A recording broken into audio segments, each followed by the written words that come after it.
¿Qué tal? Muy buenas tardes, calurosas tardes en Santiago de Chile, para compartir este día miércoles, como todos los días, con fútbol y algo más, hasta las 20 menos 5 minutos aproximadamente.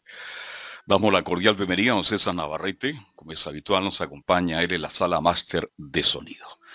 Un día miércoles ya mitad de semana. Luego ya estaremos en contacto con nuestro invitado de todos los miércoles, el destacado psiquiatra de Chile, don Rodrigo Paz.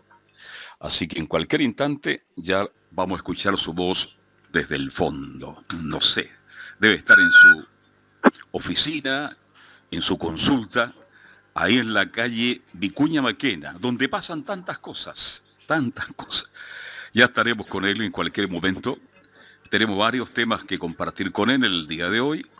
Y también nosotros vamos a iniciar este programa, más allá de esperar el contacto con el doctor, sobre los temas que vamos a compartir. Quería hablar mucho sobre la esquizofrenia con él. Está sonando un teléfono ahí, ¿eh? ¿Quién será? Ahí está don César Navarrete haciendo los contactos correspondientes en el estudio de Fanor Velasco número 11. Pero vamos a considerar el medio también porque pasaron muchas cosas esta semana. Hay varios temas que quiero compartir con él. Ya estaremos en contacto en cualquier momento. Somos Portales, somos fútbol y algo más. Ya son las 19 horas con 3:30 minutos. Reitero, una tarde calurosa en Santiago. Para esta hora, como todos los días, una brisa muy agradable nos invita, ¿no es cierto?, a disfrutarla después del intenso calor durante el día. Don Rodrigo, ¿está por ahí el doctor Rodrigo Paz? Aquí estoy, Carlos Alberto. Siempre es grato saludarlo. ¿Cómo está usted, doctor? Muy bien, gracias. Un poco cansado porque tenía mucho trabajo, pero aparte de eso, todo bien. Qué bueno. Lo importante es tener trabajo y tener buena salud, doctor. Eso es lo más importante. Doctor, ¿qué tema quisiera tocar antes de entrar? Yo quiero hablar con usted de la esquizofrenia en el día de hoy. Me parece muy bien. Porque, y es feo decirlo, pero por razones de un conocido me dijo tocar ese tema porque... Pero antes yo quiero contarle a usted, ¿qué pasa con Trump que no reconoce su derrota, doctor? Bueno, ya lo decía la semana pasada, que para mí Trump es un operador de inteligencia. Ya. Al servicio de la banca internacional, y cuya finalidad ha sido ser una falsa bandera del nacionalismo, que de alguna manera le ha sido esta falsa bandera que es Trump, así como Bolsonaro, Piñera. Lo que hacen finalmente es desprestigiar las ideas nacionalistas. Claro, tocamos este tema, doctor. Entonces, sí, todo lo que hace Trump es eso. Así se entiende algo tan ridículo como cuestionar el resultado de las elecciones, que lo que hace es desprestigiar las ideas nacionalistas. Claro, porque hablamos del tema la semana pasada, es cierto, ¿sí? Pero resulta que todo el mundo, los presidentes de las grandes potencias han reconocido el triunfo de Biden. Claro. Y él no reconoce, pero esto va mucho más allá de que el tipo pueda ser incluso hasta un payaso. ¿Tendrá alguna enfermedad? Lo que trato de decirle es que él no tiene ninguna enfermedad. Él cumple a plenitud el guión que le dicta la CIA, el Mossad y otros organismos de inteligencia, que lo que buscan es transformar a Trump, a Piñera en Chile, a Bolsonaro en Brasil, a Macron en Francia, a Boris Johnson en Inglaterra, como íconos de la estupidez, íconos del desprestigio de la política, y alentar a los jóvenes a dejar de creer en sus líderes nacionales y empezar a mirar a una especie de gobierno global, digamos, que es lo que busca esa gente, digamos. Ya. ¿Me explico? Sí, bastante bien. Entonces, desde mi punto de vista, esta cosa que aparece tan ridícula, extraña, incluso usted dice, a lo mejor está loco, y no, pues no está ni loco ni nada. Él cumple a plenitud ese guión. Ya. Es como cuando Piñera comete todas estas piñericosas absurdas, que muchas veces son de verdaderas provocaciones, lo mismo lo que hace Bolsonaro en Brasil, son falsos líderes de la derecha que lo que buscan es desprestigiar las ideas nacionalistas, de derecha, etcétera. Ahora, doctor, si esto se sigue prolongando en el tiempo, ¿qué pasa con la democracia en Estados Unidos? ¿Usted cree de verdad que esto puede tener consecuencias que van mucho más allá de un resultado que no reconoce Trump?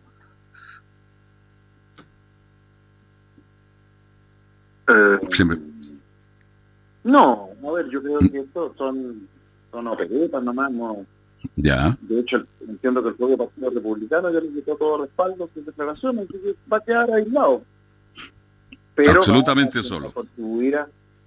Va a seguir generando esta idea, ¿no es cierto?, de que quienes votaron por Trump son unos fanáticos, unos rednecks, unos trogloditas, unos primitivos, unos gringos ignorantes, ¿sí? Perfecto. Bien, doctor, entremos a hablar de este tema que quiero conversar. Dentro de las enfermedades mentales, la esquizofrenia es la más, por decirla de una manera bien diplomática, más peligrosa, más dañina. A ver, yo creo que la enfermedad más peligrosa y que lejos más dañina es la psicopatía. Ya.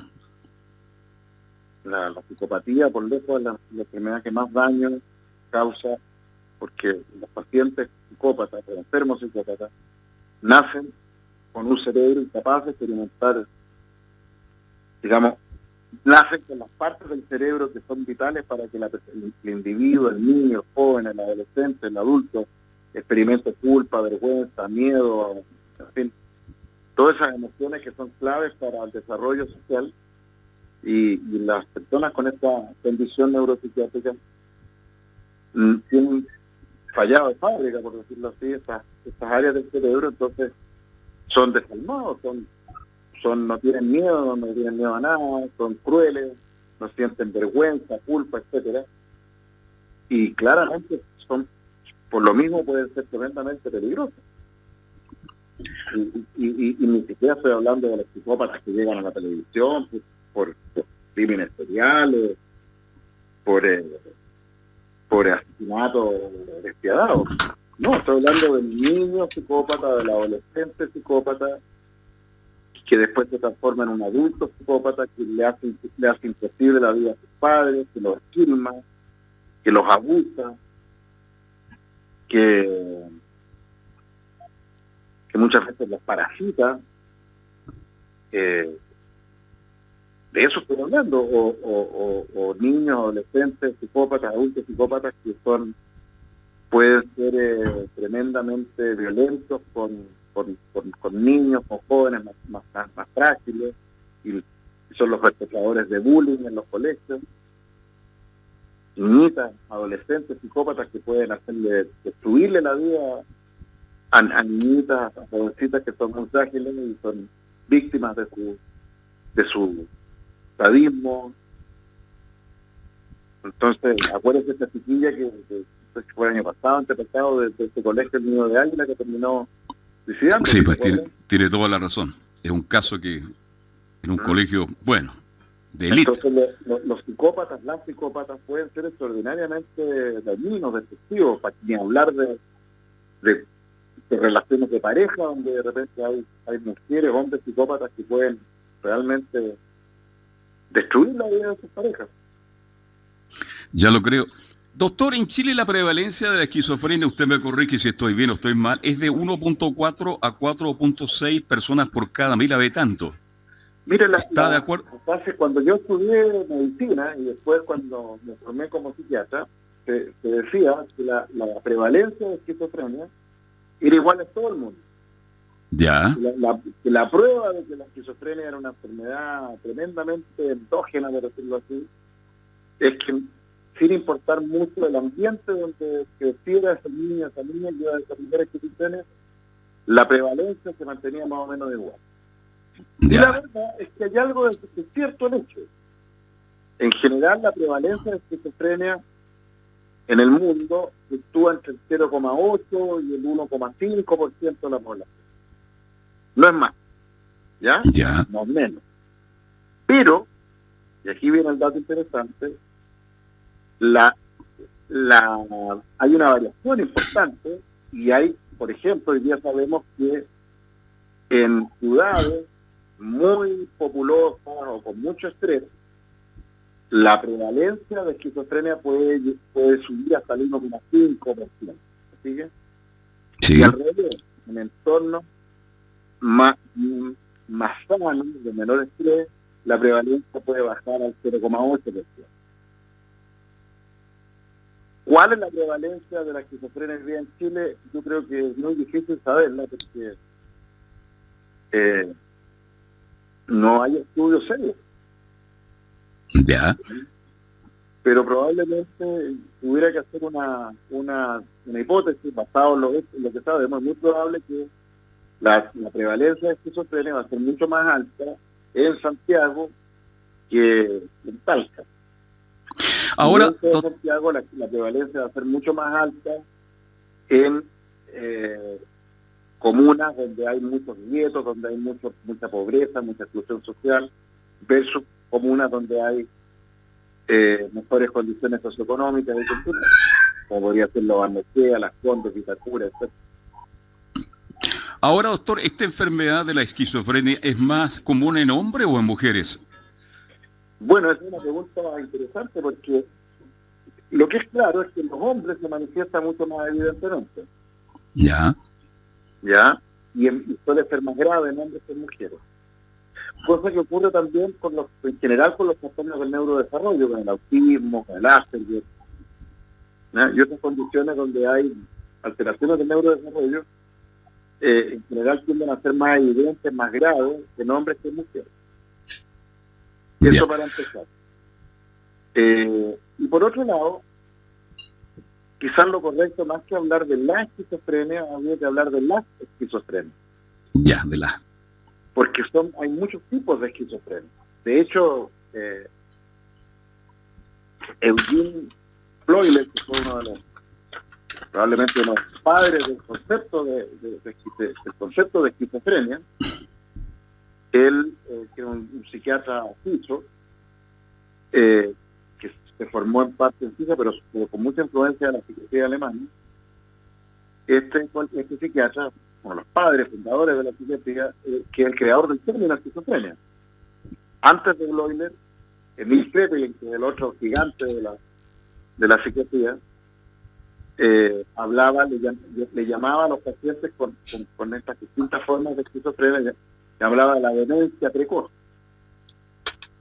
para aludir a que los pacientes que eran gente joven, que se enfermaba y que una vez que atenuaba el cuadro psicótico, el primer brote de psicótico, nunca se recuperaban a plenitud, quedaban con una especie de deterioro muy significativo que en algunos casos llegaba a aparecer una verdadera demencia, una pérdida global de todas las funciones cognitivas y emocionales.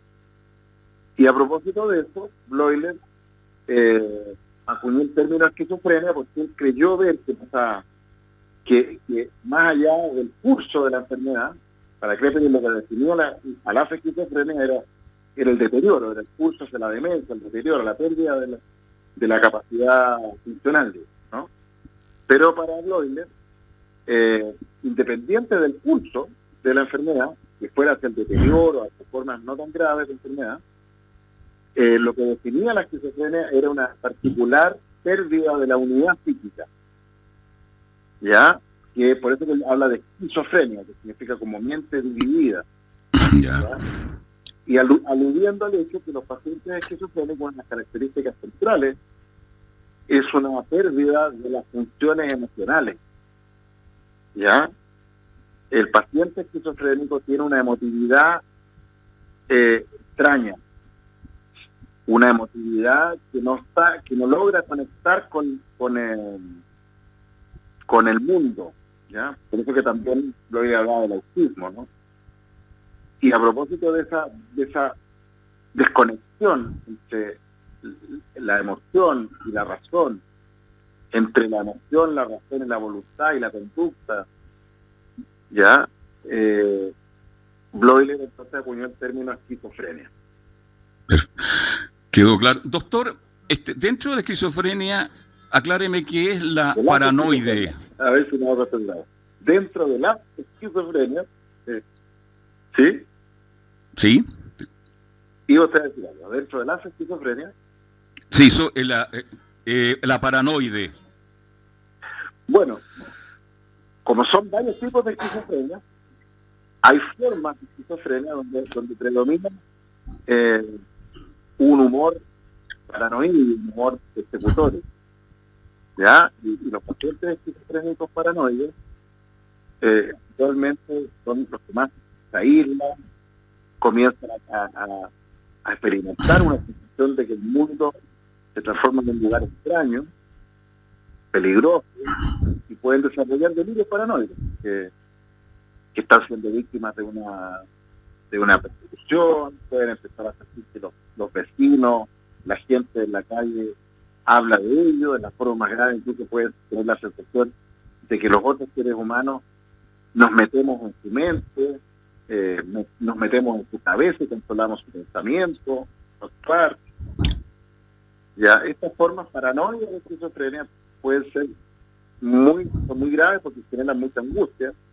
En los chiquillos que empiezan con estos síntomas se aíslan y se deterioran mucho su funcionamiento, y en algunos casos extremos pueden generar conductas violentas. Ya, en un furor paranoide, un paciente psicótico esquizofrénico puede en algunos casos llegar a atentar contra su mamá, contra su papá, contra su hermano, o contra gente contra vecinos, o a veces incluso contra desconocidos. Oh. Sí, le escucho, doctor, perdón. No, ahí llegó. Eso sería más o menos la forma paranoide, las formas paranoides de esquizofrenia. Ahora, y esta aquí da... ¿Sí? Que es lo que Bloy llamaba la esquizofrenia simple, que son formas de esquizofrenia donde no hay delirio, no hay alucinaciones, no hay psicosis paranoide, yeah.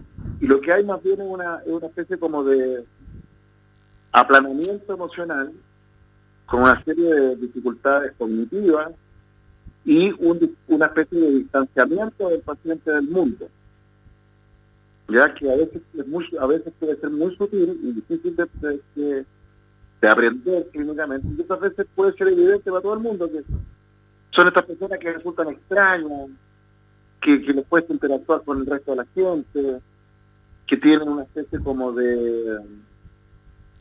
son normales, cumplen sus funciones, habitualmente no logran trabajar en tareas fijan mucho rendimiento cognitivo, emocional, pero son, no sé, pues, un nochero, un conserje, de repente incluso algún médico que desarrolla la enfermedad y logra terminar la carrera, qué sé yo, pero que tiene una especie como de distancia frente a las cosas, una especie como de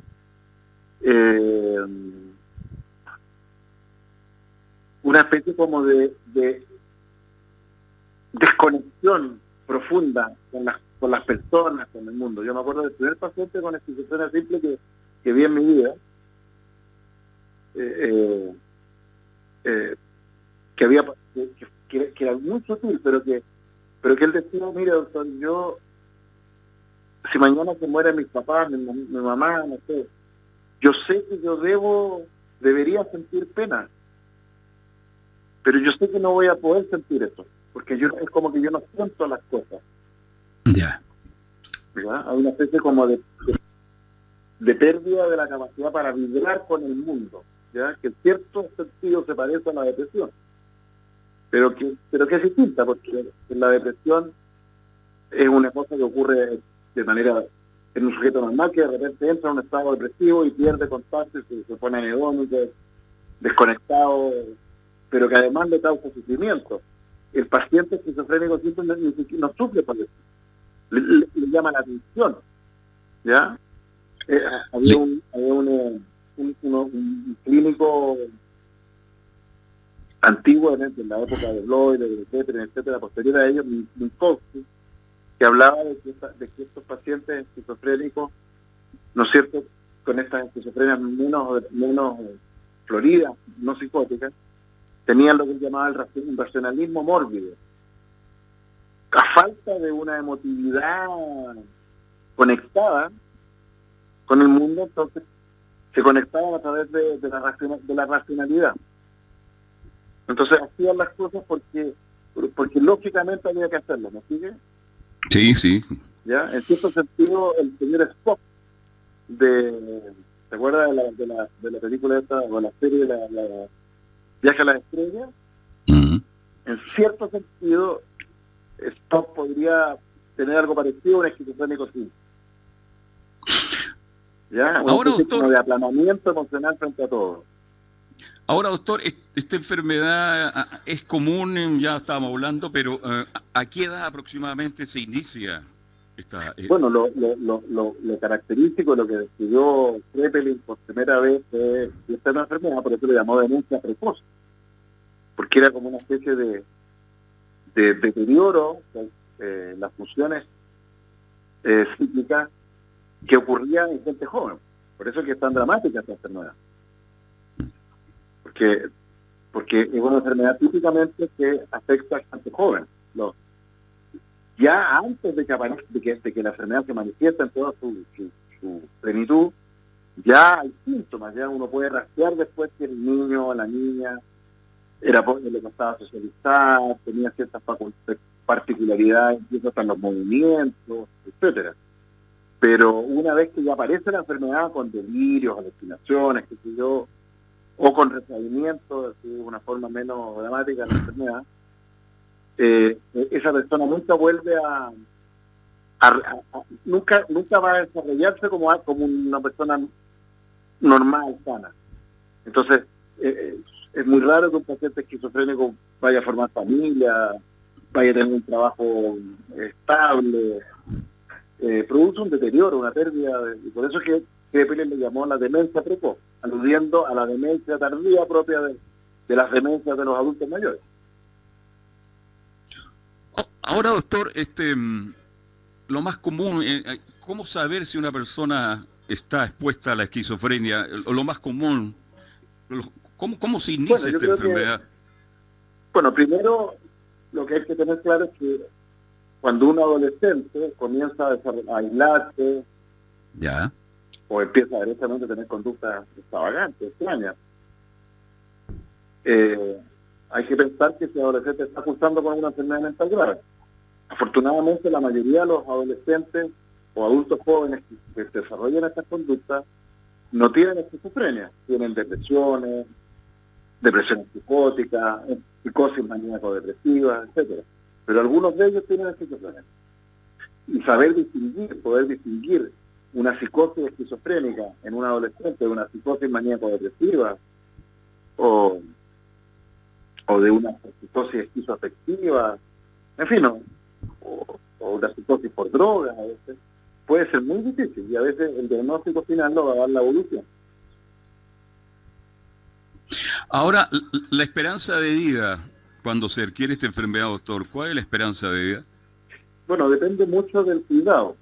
Si un esquizofrénico pobre, yeah, que tiene poco acceso a tratamientos adecuados, a buenos medicamentos, a rehabilitación, etcétera, la esperanza de vida es menor. De hecho, hay varios estudios que muestran que la tasa de enfermedades crónicas, de adicciones, por ejemplo, los esquizofrénicos sin tratamiento, muchos de ellos comienzan a abusar de la nicotina y se mueren después de enfermedades cardiovasculares, de alcohol, marihuana, y se mueren después de las complicaciones del alcoholismo o el deterioro cognitivo propio de la marihuana.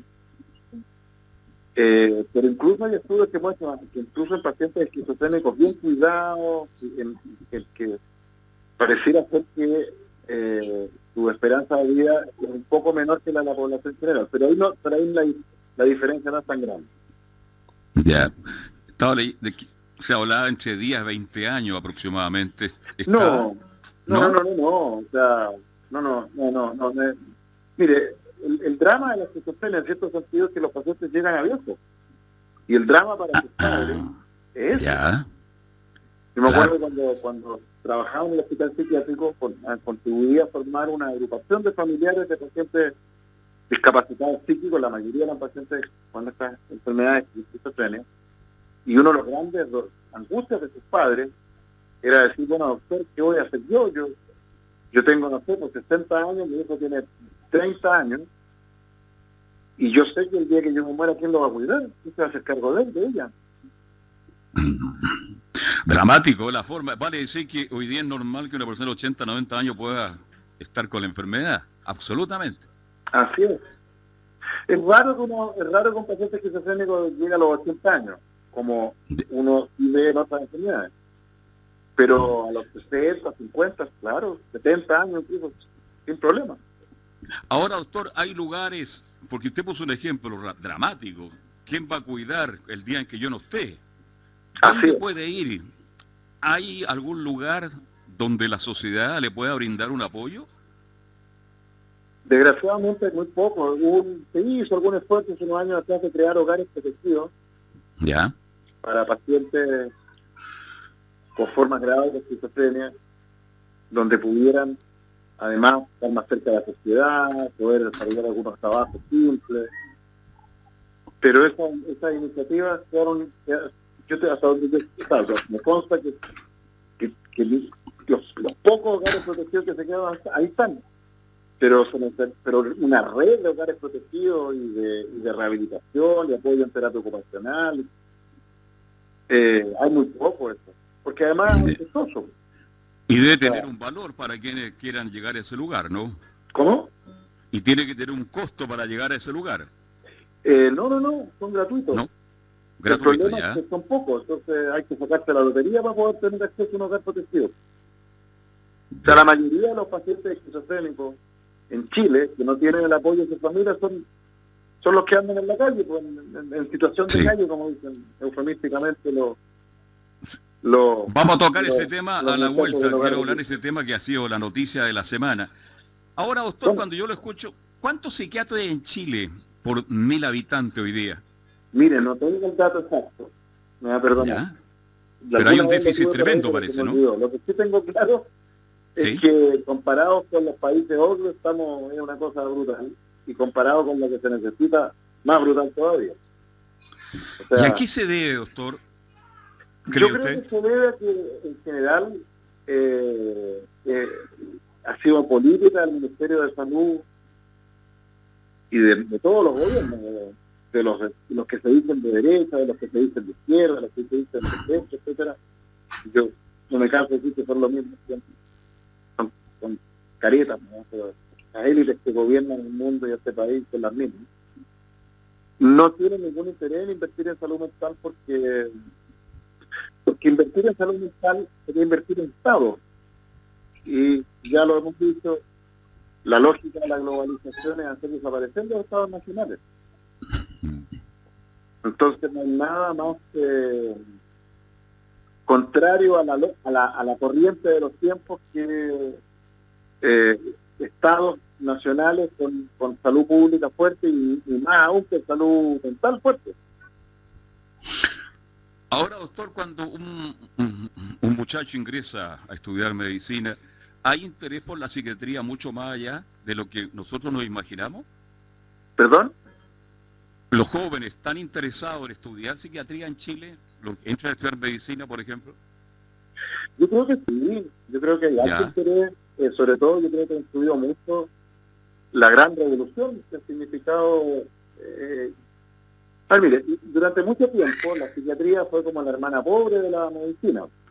Por eso le hago la pregunta con el más profundo respeto, claro, pero entonces, hoy día las cifras son distintas. Claro, los números. De hecho, muchas veces existía hasta hace unos años atrás la caricatura de que iba a estudiar especializar en psiquiatría aquellos estudiantes de medicina que no les gustaba la medicina, que les gustaba poco. Sí. Y que los estudiantes de medicina que se interesaban en la psiquiatría finalmente alguien que casi renegaba de la medicina, de la biología, de la medicina dura, digamos, del cuerpo. Y era entonces el estudiante de medicina que se iba a dedicar a la psiquiatría era el que le gustaba la poesía, la filosofía, la literatura, que era muy volado.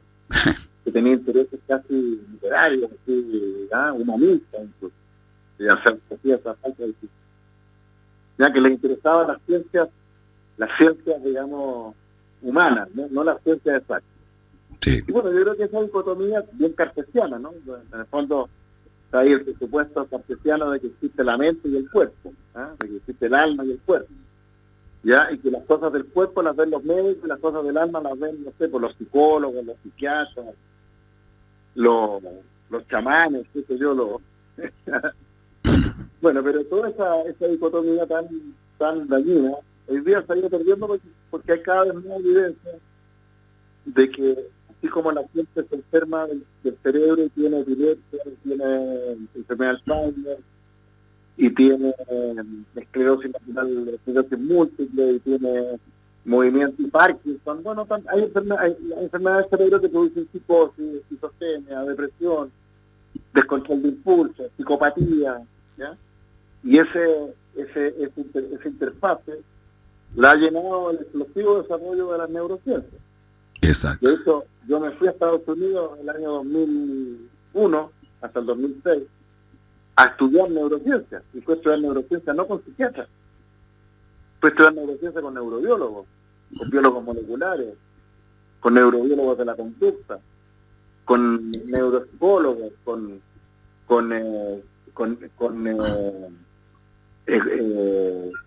cientistas de la cognición, de la emoción, y había muy pocos psiquiatras metidos en eso en ese tiempo. Pero más allá de la escasez de psiquiatras en Chile, en el mundo también, pese a que las enfermedades mentales siguen subiendo en el mundo entero y en Chile en particular. Sí, por supuesto, es que no tenemos, que le insisto, Chile, lo que ocurre en Chile es la expresión de políticas globales. Ya.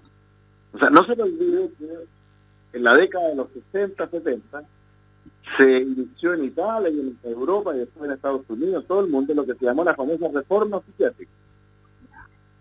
¿Ya? Y la antipsiquiatría y toda esta idea de que los asilos, de los hospitales psiquiátricos eran lugares peligrosos, donde los pacientes lo único que recibían era casi tortura y por lo tanto había que cerrar los hospitales psiquiátricos y sacar hasta los pacientes a la comunidad. Bueno, todo ese movimiento fue una gran operación para destruir la salud mental pública. Bien, doctor, ¿le parece? Vamos a ir a la pausa y quiero tocar el tema con usted de vuelta. El asesino en serie del caso May, no sé si está al tanto de lo que ha ocurrido, me imagino que sí, ¿no? Me gustaría tocar ese tema a la vuelta de la pausa, ¿le parece? Muy bien. Vamos a la pausa y ya estamos de vuelta. Estamos presentando Fútbol y algo más con Carlos Alberto Bravo. Una presentación de Ahumada Comercial y Compañía Limitada, expertos en laminados decorativos de alta presión. Bien, y estamos de vuelta, somos Fútbol y algo más, estamos hasta las 8 menos 5 minutos. Y como todos los días miércoles estamos conversando con el psiquiatra de Chile, Rodrigo Paz. Doctor, asesino en serie, caso May, colombiano, Diego Ruiz, 30 años, responsable de 8 homicidios. ¿Qué opinión tiene al respecto de estas? Y en su mayoría fueron atacados quienes fallecieron por la espalda en forma sorpresiva mientras dormían. Bueno, no sería... Se habla de sensación de calle. De esta persona. Haya muchos pacientes esquizofrénicos. Ya. De esos que fueron sacados a las calles en la década del 60 y 70 porque supuestamente iban a estar mejor en la comunidad, entre comillas, que en los asilos psiquiátricos. Ahí tienen el resultado de la famosa reforma psiquiátrica. Sí, pues, antes que me entregue en detalle, porque la cantidad de gente de calle que vive, que pernocta en la calle, y lo digo yo porque recorro el centro de Santiago, es impresionante, doctora. Sí, pues.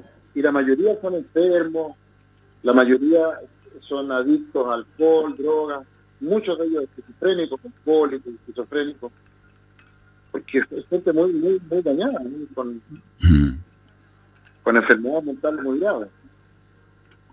Claro, a no tener atención, Exacto. La familia se va muriendo sus padres, se quedan sin apoyo familiar y terminan viviendo en la calle ahí de por diosero, a veces robando, lo que pueden. Es muy precario. Ahora, yo la verdad que por lo que al pasado casi de oídas, incluso parece que este señor efectivamente parece que tendría el perfil de un asesino en serie, digamos, ¿no? Sí. Mire, yo no he tenido nunca la experiencia, un par de veces me ha tocado, me acuerdo cuando estaba en el hospital psiquiátrico, conocer un psicópata que había estado involucrado en varios asesinatos, ¿eh? Y para mí es muy misterioso porque la mayoría de los psicópatas no hacen esas cosas, son psicópatas que han explicado ya canallá y cosas bien terribles, pero nada de esa envergadura, digamos. Ahora, ¿por qué un psicópata se transforma en un asesino en serie? O en un violador sexual en serie? Yo creo que es algo bien complejo esto, ¿eh? Bueno, ahora yo, doctor, a los años que tengo, no reconozco una situación como esta de asesino en serie 8. Yo no ayer sacábamos la cuenta, buscábamos números, pero de verdad que yo no recuerdo un hecho como este. Sí, es muy raro. Es muy raro por ejemplo, un ejemplo parecido podría ser el psicópata de Alto Hospicio. Claro. Pero en el caso de Alto Hospicio está bien, para mí por lo menos me tiene fuerte. Es claro que ahí fueron varios los que estaban involucrados, no fue una sola persona. Es muy raro que un solo individuo ande asesinando gente por gusto, ¿no? Claro, en el fondo eso es. ¿Ya? Y entonces la pregunta es, ¿qué gusto puede haber en eso? Bueno, y habitualmente ahí se da lo que se llama el sadismo, ¿eh? Hay personas que tienen rasgos sádicos, que disfrutan causando dolor y teniendo la sensación de poder omnipotente. Pero de ahí a que se transforme en una... que la única manera de encauzar esa necesidad de sentir esa adrenalina sádica y se exprese de esa manera, es bien raro, ¿eh? Es muy raro, además, doctor... me encantaría poder entrevistar a esta persona y tratar de entender un poco qué es lo que hay detrás. Yo creo que es bastante más misterioso y complejo de lo que se dice en la prensa. Yo partiría de esta. Sí, yo pienso que cualquier psiquiatra, usted lo dijo recién, le gustaría conocerlo, porque en el fondo también sirve para estudiar y para aprender otras situaciones, porque este individuo, un hombre joven, 30 años, ya del 2013 viviendo en Chile, en la querida y recordada y historiada Villa Portales, que la conocemos todos, resulta de que no solo parece que disfrutaba matando gente, pero en la forma en que las mataba, durmiendo en la calle y por la espalda, según la información que yo manejo hasta ahora. Eso es muy raro. Sí. Es muy raro porque los sádicos habitualmente les gusta ver el sufrimiento de su víctima. ¿Se fija? Sí. Entonces, es como un sádico que mata a los maleteros, así, ¿no? Sí. ¿Cómo usted sabe cuál le disparaba, le acuchillaba, qué le hacía? Lo acuchillaba. Ya. Imagínese. Los acuchillaba, los degollaba, les enterraba el cuchillo. Mire, bueno, en algunos casos que se están investigando todavía, porque 7, 8 puñaladas en el fondo. Ya, es que ahí uno podría ya quizás entender más desde la mente sádica. Claro, porque si ahí ya puede haber un disfrute, ¿no entiendes? Sí. Ya, porque es caerle, es varias veces, varias puñaladas, entonces la víctima grita, se queja. Quizás ahí uno pudiera pensar que hay un espacio Claro, porque él lo hacía de madrugada. Usted conoce el bandejón central ahí entre la estación central y parte de Santiago, el bandejón de la Alameda. Ahí pernostaban estos, lamentablemente asesinados por este individuo. Ya a esa hora prácticamente muy poca gente en las calles, prácticamente no circula gente en las calles. Ahí no otra cosa. A mí, por ejemplo, los psicópatas que yo pudiese decir que yo he conocido, que son 2 o 3 que he podido entrevistar, son bastante más astutos, inteligentes. Ya. Me llama la atención que este tipo tiene que tener algún tipo de problema neurológico, algún tipo de problema cognitivo, porque obvio que si yo se me ocurre, me vuelvo sádico y psicópata, y yo empiezo a matar gente, hay cámaras, ¿me sigue, no? Sí. Que hay algo un poquitito precario en su modus operandi. De hecho, a través de las cámaras se identificó plenamente este individuo por un defecto que tenía al caminar. O sea, no hay que ser muy ingenio para darse cuenta que era obvio que le iban a pillar, ¿sí? Correcto. Que hay algo que no calce tampoco ahí. No era muy inteligente este psicópata entonces. Exacto, lo cual es raro porque los psicópatas habitualmente son muy astutos. Sí. Entonces, a lo mejor, que este tipo tiene rasgos psicopáticos, pero a lo mejor el tipo tenía algún tipo de daño cerebral, a lo mejor estaba drogado al momento de hacer estas cosas. No, él vivía ahí en la Diego Portales, según los vecinos, cuentan de que era un tipo relativamente tranquilo, pero cuando él estaba drogado o bebido, ya tenía actitudes violentas y usaba muchas armas blancas. ¿Ah? Se drogaba. Exactamente. Ya, es que ahí a eso me falta. ¿Me sigue? Sí. Entonces a lo mejor es que es un psicópata que se torna, adquiere esa fase asesina, deseada, bajo el efecto de la droga. ¿Me sigue? Sí. Sin droga, a lo mejor este gallo no habría hecho ninguna de esas cosas. Es muy probable, claro. Entonces, con esto lo que trato de decirles es que porque el día me escribía una amiga que nos conocimos y trabajamos mucho tiempo en el hospital psiquiátrico y terapeuta ocupacional. Me imagino que me escribió, me preguntaba un poco sobre el tratamiento de los psicópatas, yo creo que... Entonces yo le decía, ¿cuál es el psicópata? Porque la idea que la gente es que el psicópata es como un tipo nomás, como que la psicopatía fuera una sola forma. Y hay varios tipos, hay varias, ¿no? Es igual que la esquizofrenia. Entonces, sí. ¿por qué de miles y miles de personas, de pacientes, psicópatas? ¿Por qué uno determinante? Un factor aquí en la droga. ¿Me siguen? Sí. O sea, a lo mejor este gallo desarrolló algún tipo de daño masivo por la droga que lo llevó a entrar en este circuito reverberante y completamente, digamos, estúpido, desde el punto de vista de la lógica. Porque un psicópata más elaborado va a matar en distintos lugares, no en el mismo lugar siempre, no en la misma avenida, me sigue donde no hay cámara. Me sigue que hay algo ahí sí, muy patológico. Es muy extraño todo, doctor, porque el tipo llega al 2013 y aparentemente entre el 2013 y los primeros 4 o 5 años en Chile es un tipo relativamente normal y de repente aparece con este asesinato en serie. Entonces es todo un caso lo que está ocurriendo. Entonces a lo mejor no supo, a lo mejor aparte del alcohol y droga, a lo mejor desarrolló el trastorno del ánimo, una enfermedad bipolar. Correcto. Y en este contexto de drogas, de psicosis o de bipolaridad desatada, ¿me sigue? Sí. Estamos juntando factores. Claro. Pero claro, decir esto, entonces no va a faltar, entonces papá ahí está tratando de disculpar al tipo, para que no se quiepa, que lo declaren imputable. No, si no se trata de eso, se trata de entender cómo ocurren estas cosas para evitar que ocurran.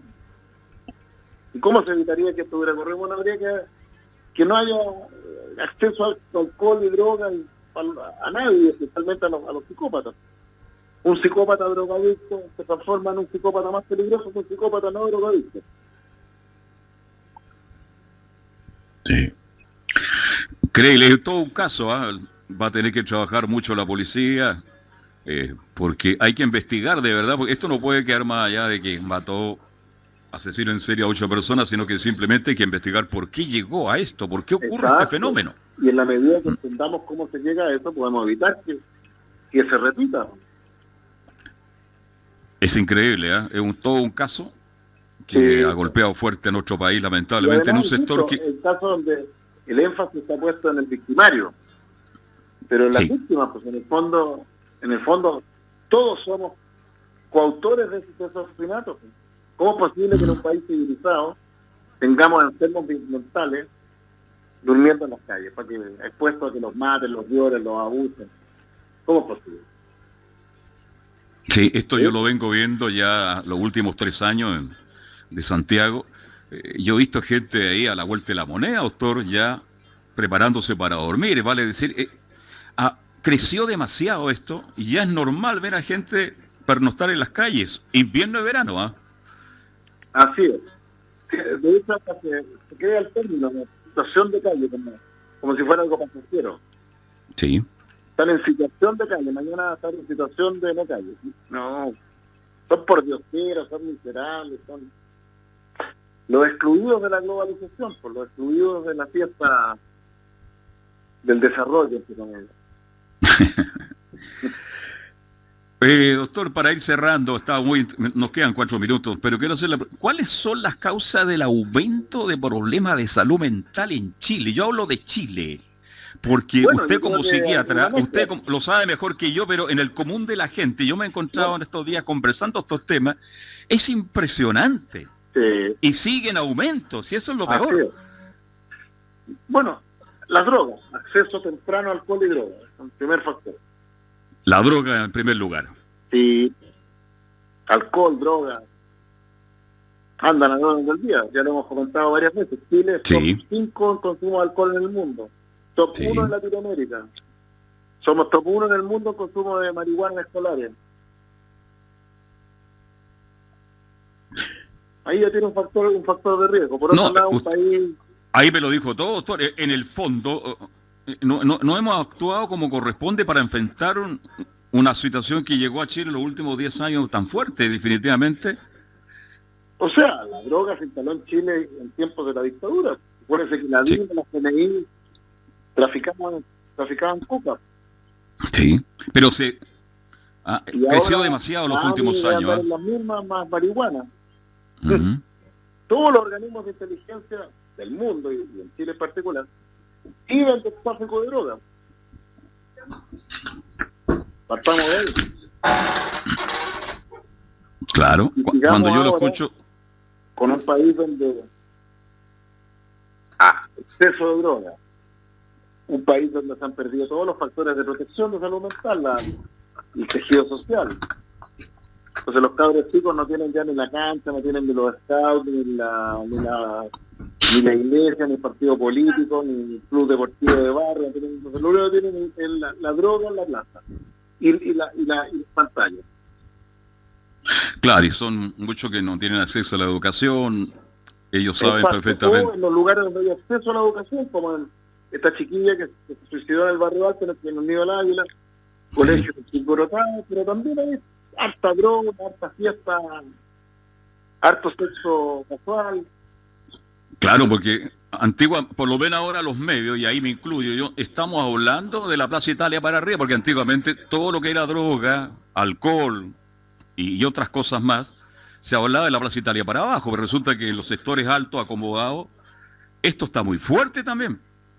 Así no va, tal cual. Y agregue toda la descomposición de otras cosas. Hablemos de un país que está en una crisis de identidad, en una crisis de sentido, donde finalmente el único valor que hay es el del poder, y el que tiene, y el que no tiene, y el cuánto ganar. Entonces eso genera mucha estrés y frustración en el que no llegó a la cúspide de la pirámide. En fin. Hay muchas cosas lamentablemente Al escucharlo con atención, doctor, da la sensación de que esto va a seguir creciendo y yo no sé dónde vamos a terminar, sobre todo en los jóvenes, da mucha pena en los jóvenes Así es. que caen en Así esta es. situación de pararse en la esquina en los distintos barrios de Chile, ¿no es cierto? No solo a consumir, sino que a traficar, porque ellos ganan una plata que a lo mejor no ganarían trabajando porque no tienen la oportunidad tampoco de trabajar. En parte porque no tienen y tampoco porque quieren, porque vivimos una cultura donde se premia lo inmediato. Pues. Mm. Ya lo hablábamos la vez pasada, a propósito de la cultura millennial, digamos, donde la idea es... Sí. Bien, ¿quién es el exitoso millennial? Que encontró una manera de ganar $100 millones a los 25 años. Es verdad. El auto de marca, Claro. vivir en un sector acomodado, eso Claro. le da estatus. ¿Mm? Exacto, entonces, donde finalmente el único valor es el de la afirmación de la voluntad individual, entonces no hay mucho estímulo para desarrollos sociales, morales, espirituales que atenúen nuestra fuerza, la fuerza más de desorganización que todos tenemos. Porque es como esa cosa de así como existe la entropía, ¿no? Ese concepto de que la energía tiende a disiparse y a fluir de estados de más organización a estados de desorganización. ¿Ya? El calor tiende a enfriarse, tiende a pasar de estados de más organización a desorganización y menos actividad. Bueno, la vida, el espíritu también, pues, entonces los seres humanos tenemos una tendencia a la flojera, a caer en lo fácil. Bueno, y si no tenemos diques de contención que nos permitan invertir energía en generar virtud, en generar orden social, orden político, orden moral, entonces gana la entropía. Así es, doctor. Se nos terminó el tiempo, se nos fue muy rápido la hora. Agradeciéndole como siempre la gentileza y la claridad con que hemos tocado estos temas, invitándolo para el próximo día miércoles. Y espero que tenga una buena semana y que el viernes, donde usted tiene su consulta, esté relativamente tranquilo. Ojalá, pues. Y sobre todo que el próximo miércoles esté Velo, lo eché mucho de menos el día de Velo. Sí, por razones profesionales de trabajo no pudo estar, pero yo creo que el próximo miércoles va a estar con nosotros. Mandémosle un saludo a Velo. Un abrazo para usted, doctor, y que tenga. Navarrete en los controles. Muchas gracias, Carlos doctor. Alberto. Que tenga una Chao. buena semana. Igual usted. Chao.